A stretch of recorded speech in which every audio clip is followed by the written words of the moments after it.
Hey y'all, I'm back with another book review on Bath County, Virginia. I purchased this book last year to learn more about where my grandmother had grew up since she passed away before I was born.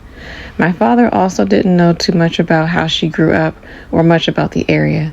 She grew up in Millboro, Bath County, Virginia, and was born in 1919. This book also goes into deep detail about the area and the wealthy, well-off families who were pretty famous in the different areas of Bath County, Virginia. There were well-known people such as William McAllister, who was mentioned throughout the book. Daniel Boone's cabin was also located in Hot Springs, Virginia, which was featured in a 1914 postcard.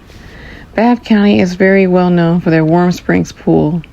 This book also discusses Warm Springs, Hot Springs, Healing Springs, Millboro Springs, and Eastern Bath. It also discusses places and faces in Bath County. Some of the places mentioned in this book are still standing today, and some have been destroyed by either fire or flood. There is a small section mentioned in the book that shows and discusses former slaves and descendants of slaves. I do wish this book would have went more into detail about the African Americans who grew up in the area and discussed more about their life. I instead decided to do a little bit of research on my own since I wanted to learn more about how my grandma had grew up. I did find out that there were two segregated African-American schools. One was called Switchback, also known as Unionhurst School, built in the early 1920s, and T.C. Walker School. I remember my grandaunt discussing that they went to one of those schools and had to walk very far, even in the snow.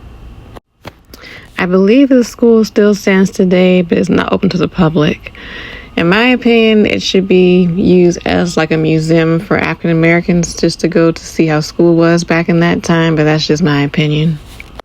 But back to this book, it was interesting to read and learn about the history of the area. I just wish it included more information about the African Americans who live in that area.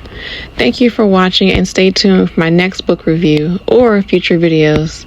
Like and follow if you want to see more content like this.